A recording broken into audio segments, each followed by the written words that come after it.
Proper strong action लेना है। और आपने सही बोला, जो कुछ लोग होते हैं दोनों तरफ के, जो भाईचारा जो अरब कंट्री और भारत में है, पूरा जमाने से सारी सिविलाइजेशन सेम है, सब कुछ है, तो उसके ऊपर जो कोई खलल आए या कुछ दुश्मनी आए, उनको दूर करके और आपसी प्यार मोहब्बत, आप तो इसके ऊपर काफी एक्टिव है, 20 सालों से आपने काफी ये काम किया है। तो आई थिंक आप जैसे लीडर्स की जरूरत है अभी हमारे देश को भी और अरब देश को भी, और सारे भाई बहनों को आपका संदेश अच्छा सा सौहार्दपूर्ण का जरा देंगे हमारे भाइयों को बहनों को।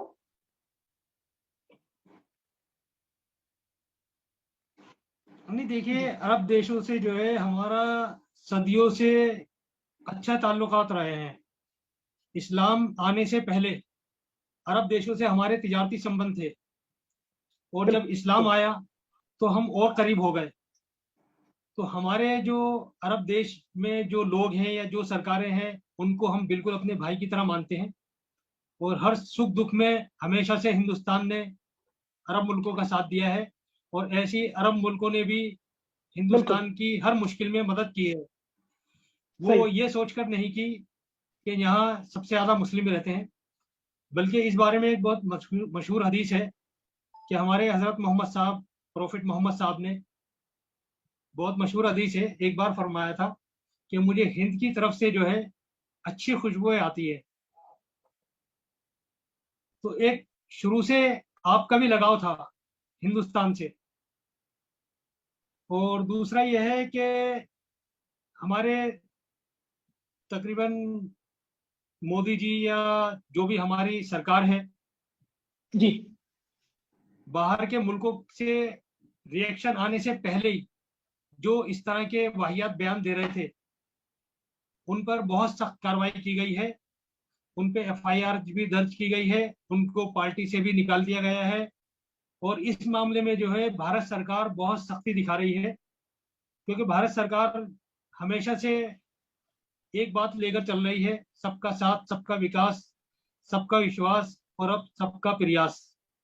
और मोदी जी ने सबसे पहले प्रधानमंत्री थे जिन्होंने बयान दिया था कि मेरी दिली ख्वाहिश है कि हिंदुस्तान के मुसलमान के हाथ में, एक हाथ में कुरान हो और एक हाथ में लैपटॉप हो।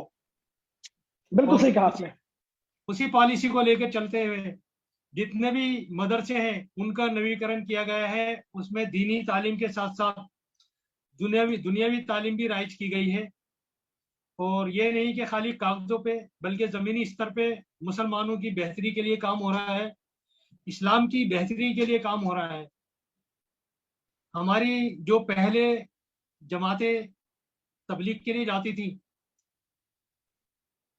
उनको जी, पहले से ज़्यादा सहूलत अब मिल रही है।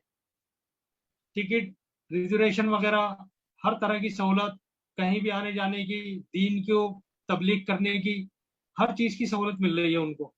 तो ऐसी कोई बात नहीं है, ये खाली थोड़ा एक तो दो एक लोग ऐसे हैं जो गलत बोल जाते हैं, जिससे पूरे मुल्क में हमारे हिंदुस्तान की बदनामी होती है। और इस चीज़ के लिए जो है मोदी सरकार बहुत ही सख्त रुख अपनाई हुई है, और इन पे जो भी कानूनी कार्रवाई होती है वो सरकार कर रही है। बहुत बहुत धन्यवाद, आपने इतने डिटेल में, इतने अच्छी तरह से विस्तार में आपने हमारे दर्शकों को समझाया। अब ये एक देखिए, फाइनल मैसेज हमारे, बोलिए। पूरे हिंदुस्तान, पूरे दुनिया में जो है सबसे ज्यादा खुशहाल मुसलमान जो है वो हिंदुस्तान में है।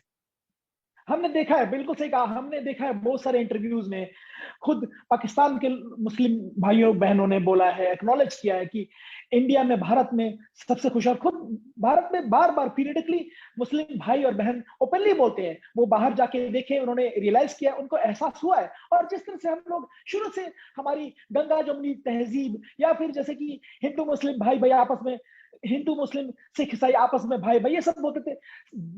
विश्व का, जैसे आपने सही बोला, second largest Muslim population Bharat में रहती है, और हमें नाज है इस्लामिक कल्चर, ट्रेडिशन और जो संस्कृति है और हिस्ट्री है, तारीख है, उसके ऊपर नाज है, और सारे मिल के रहते हैं। ठीक है, 5 उंगलियां बराबर नहीं होती है, और अगर कुछ एक दो लोग बोलते हैं वो बयान सरकार का के ऊपर थोपना या भारत का बयान है ऐसा कहना भी गलत होता है। तो वो बयान एक इंसान का, एक व्यक्ति विशेष का हो सकता है, लेकिन वो भारतीय सरकार का नहीं है। जैसे आपने सही बोला कि भारत सरकार जो है, हमारी करंट सरकार, एक हाथ में कुरान तो एक हाथ में लैपटॉप, और सबका साथ, सबका विकास, सबका विश्वास और अभी सबका प्रयास। तो ये सब प्रयास अगर हम इकट्ठे चले, आई थिंक कुछ एक्टिव हो गए, हाइपर एक्टिव हो गए, कुछ छोटे से तत्व जो तोड़ने वाले हैं, लेकिन फिर भी भारत दोबारा से स्ट्रांग हो जाएगा। आप जैसे अच्छे अच्छे लीडर्स रहेंगे, भाई लोग रहेंगे, तो जरूर हम फिर से उठेंगे, भारत हमारा फिर से उठेगा।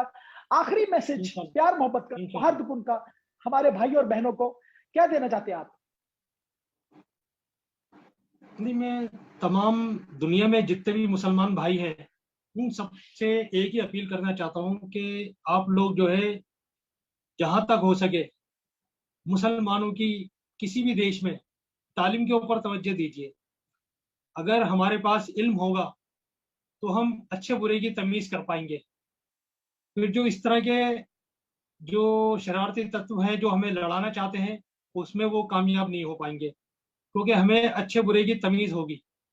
हमारी मेन कमी यही है कि हम तालीम से दूर हैं, हमें अच्छे बुरे की पहचान नहीं है।